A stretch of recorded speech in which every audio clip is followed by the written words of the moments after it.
Hey everyone, today we're going to talk about making accounts payable way less stressful. So, if you're managing bills for a US based business, then you already know how fast it can power up. So today, I'm going to show you how Bill.com can automate a lot of that work so you can actually spend time growing your business instead of chasing invoices.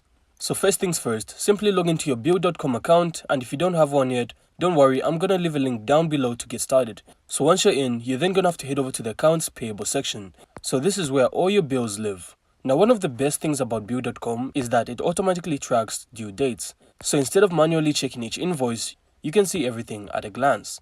So what's due, what's approved, and what's waiting for payment. So speaking of approvals, you can also set up approval workflows for your team.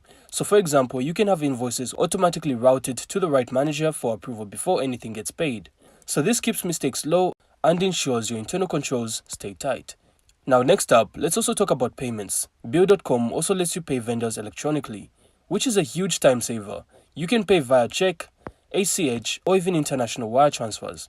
And once you schedule a payment, Bill.com automatically updates your records so your accounting software stays in sync. And another neat feature is vendor management. You can store all your vendor information in one place, track payment history, and even add notes or reminders. This makes it super simple to see patterns in spending and managing cash flow.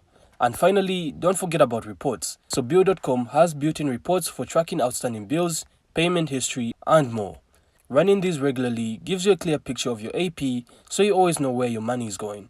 So that's really the basics. With Bill.com, managing US-based accounts payable becomes less manual, less stressful, and more organized. So if this helped you, make sure to leave a like and of course subscribe, then we'll see you on the next one.